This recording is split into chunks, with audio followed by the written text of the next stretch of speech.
Tamil Nadu jail में बंद मनीष कश्यप सप्ताह के 7 दिनों में से केवल मंगलवार और बृहस्पतिवार के दिन का इंतजार क्यों करते रहते हैं। जैसे मंगलवार और बृहस्पतिवार के दिन के 10 बज जाते हैं तो मनीष कश्यप की बेचैनी और भी ज्यादा बढ़ जाती है और तरह तरह के सवाल मनीष कश्यप के दिमाग में चलना शुरू हो जाता है। एक तरह से मनीष कश्यप का दिल भी टूट जाता है। अब आप सोचते होंगे कि आखिर मंगल और बृहस्पतिवार के दिन का इंतजार क्यों करते हैं, तो इस सवाल का जवाब हम आपको बताएंगे। उससे पहले मदुरै सेंट्रल जेल में बंद बिहार के पत्रकार मनीष कश्यप का जो मौजूदा हालात है उसे सुनेंगे तो सच पूछिए ना सर, तो आपके भी आंखों से आंसू छलक जाएंगे।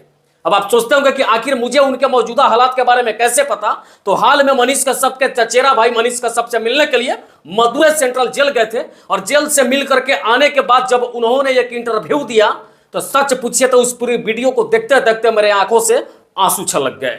उस वीडियो में उन्होंने बताया कि जैसे मैं मदुरै जेल में मनीष भैया से मिलने गया, जैसे दोनों आमने सामने हुए, उसके बाद दोनों एक दूसरे को रोक नहीं पाए और फफक फफक करके रोना शुरू कर दिए। कई मिनट तक तो दोनों रोते रहे। उनके भाई ने यह भी बताया कि जिस आदमी के आंखों में आज तक कभी भी मैंने आंसू नहीं देखा, जब सामने खड़े होकर के मैंने ये देखा कि मेरे भैया के आंख से आंसू का धारा रुकने का नाम नहीं ले रहा है, तो सच पूछे तो मेरा भी दिल पिघल गया था उस समय। फिर उन्होंने बताया कि किसी तरह से जब साहस जुटा करके मैं मनीष भैया से बात करने का प्रयास किया और बातचीत का सिलसिला जब शुरू हुआ तो अंदर से मनीष कश्यप ने जेल के अंदर की जो सच्चाई बताई, जो कहानी बताई, जो तकलीफ बताई, उसे सुन करके सबकी रूहें कांप जाएगी।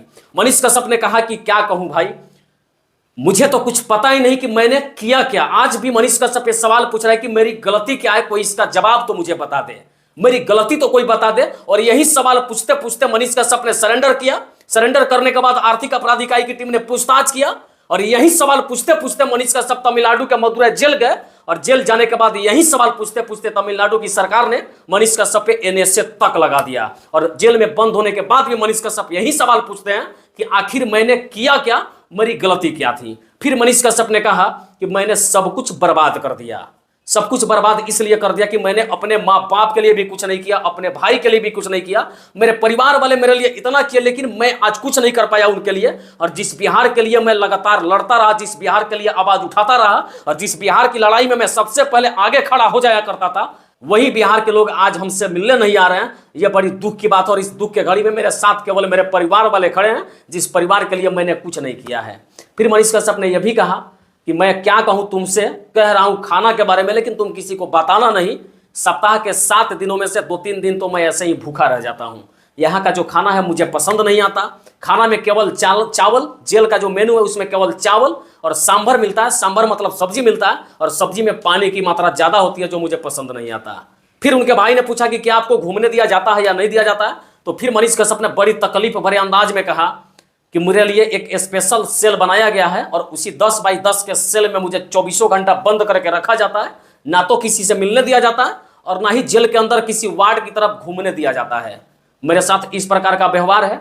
खैर छोड़ो, मेरी तकलीफ मैं समझ लूंगा, लेकिन यह बात तुम किसी के सामने शेयर मत करना, वरना मेरे परिवार वाले और टूट जाएंगे। तो बाकी हम ये बताते हैं कि आखिर मनीष कश्यप सप्ताह के 7 दिनों में से मंगलवार और बृहस्पतिवार के दिन का इंतजार क्यों करते हैं। तो जैसा कि उनके चचेरे भाई ने बताया कि जेल में मनीष कश्यप भैया से जो भी मिलना चाहते होंगे उनको सप्ताह में 2 दिन का समय दिया जाता है। वो दिन मंगलवार और बृहस्पतिवार का दिन होता है। उन्होंने ये भी बताया कि मनीष भैया ये भी कह रहे थे कि भाई तुम लोग मिलने आते हो तो 10 बजे से पहले आ जाया करो, वरना जैसे 10 बज जाते हैं उसके बाद हमारी उम्मीदें टूट जाती है। मैं ये सोचने लगता हूं कि शायद कोई मिलने तो आया होगा, लेकिन यहां प्रशासन उनको मिलने नहीं दे पा रही होगी। बाकी ये खबर देख के आपका जो भी विचार होगा बताइएगा जरूर।